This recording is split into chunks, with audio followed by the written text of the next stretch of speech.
Après cette immersion dans les couloirs de la Nationale de l'eau pour y découvrir ces initiatives innovantes, nous vous proposons à présent cet entretien avec M. François-Frédéric Caboret, directeur général de l'ONEA.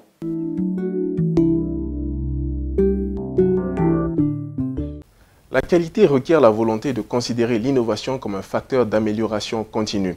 Dans cette optique, l'Office national de l'eau et de l'assainissement ONEA a engagé plusieurs investissements structurants et innovants afin d'optimiser ses performances et offrir une meilleure qualité de service à sa clientèle. Pour en parler, nous recevons donc M. François-Frédéric Caboret, directeur général de l'ONEA. Bonjour Monsieur le directeur général. Bonjour Monsieur. Pouvez-vous nous présenter brièvement les missions de l'ONEA? L'Office national de l'eau et de l'assainissement ONEA assure essentiellement deux missions. La production et la distribution d'eau potable dans les centres urbains et semi-urbains, l'assainissement des eaux usées et excrétées également dans les centres urbains et semi-urbains du Burkina Faso. Actuellement, l'ONEA a la gestion de 58 centres.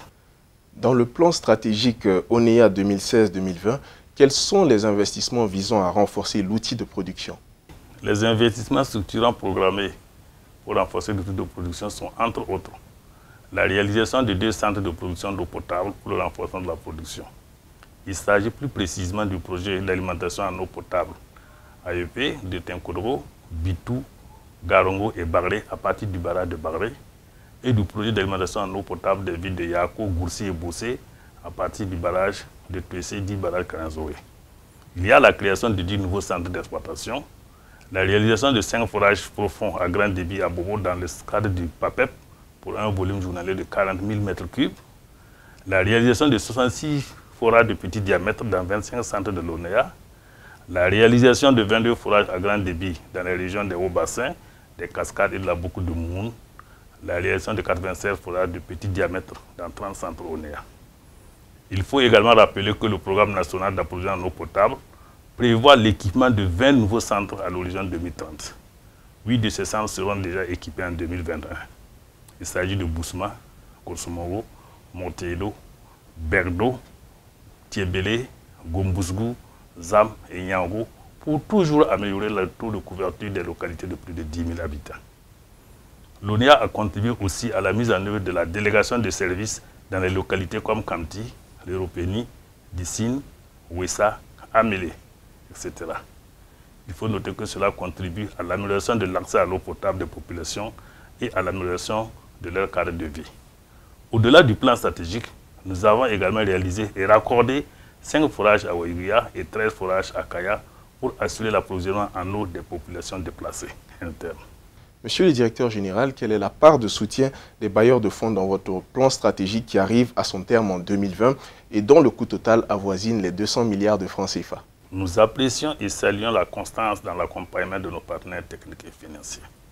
Je profite de l'opportunité pour leur dire un grand merci. La part des bailleurs de fonds dans la mise en œuvre du plan stratégique 2016-2020 de l'ONEA est de 96 558 millions de francs CFA pour un tout total évalué de 193 116 millions de francs CFA.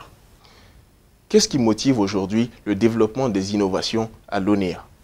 L'ONEA ambitionne d'être une entreprise performante, innovante et toujours à l'écoute du client. C'est dire que l'innovation est une valeur primordiale pour nous.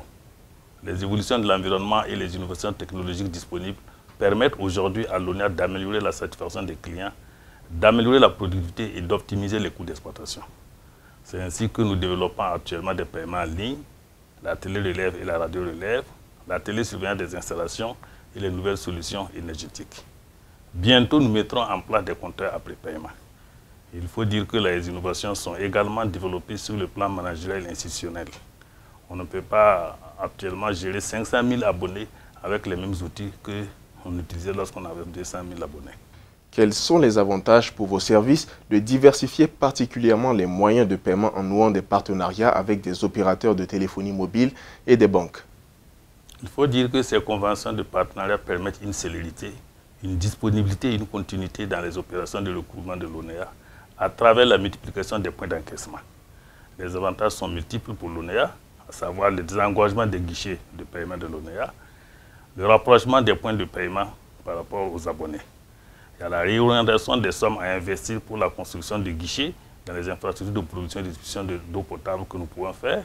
Il y a également la continuité du service.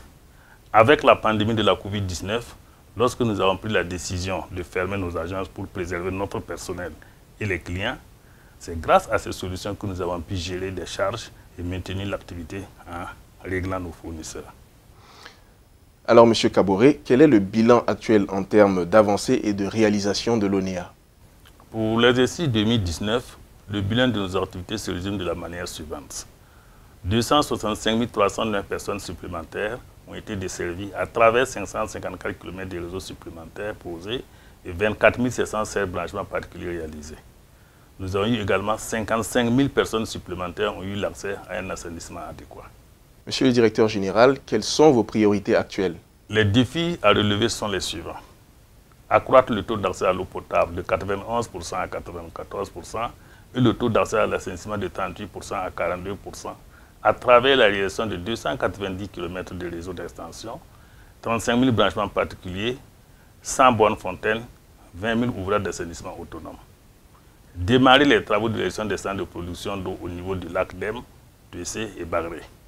Démarrer les travaux de renforcement de la capacité de production et de distribution de Banfora, Bérégadougou, Yangoloko, Bobo, Djilasso et Wayouya. Réaliser les travaux de l'approvisionnement en eau potable de Coca-S. Tous ces investissements vont contribuer à l'érection d'un chiffre d'affaires prévisionnel de 52 479 millions de francs CFA. Monsieur le directeur général, avez-vous un dernier mot à l'endroit de tous les abonnés de l'ONEA et aussi de vos partenaires? Notre dernier mot est d'abord un remerciement à l'endroit d'Africa Nord pour nous avoir donné cette opportunité. Nous profitons donc de cette occasion pour remercier l'ensemble du personnel de l'ONEA qui, d'arrache-pied, travaille jour et nuit pour pouvoir améliorer les conditions de vie de nos populations. Nous remercions particulièrement nos abonnés à qui nous présentons vraiment nos excuses pour les différents désagréments qu'ils ont subis et nous leur garantissons que nous sommes dans un système d'amélioration continue et que nous allons travailler à améliorer le système. Comme je l'ai dit plus haut, nous sommes obligés d'innover pour pouvoir faire face à l'augmentation exponentielle du nombre des abonnés. Et pour cela, en toute chose, il y a toujours des imperfections. Nous leur disons une fois de plus toutes nos excuses et que nous nous donnons rendez-vous pour les prochaines étapes où nous allons encore innover tout ça pour pouvoir satisfaire leurs besoins. Une fois de plus, merci à tous. C'est tout pour cet entretien, monsieur le directeur général. Je vous remercie.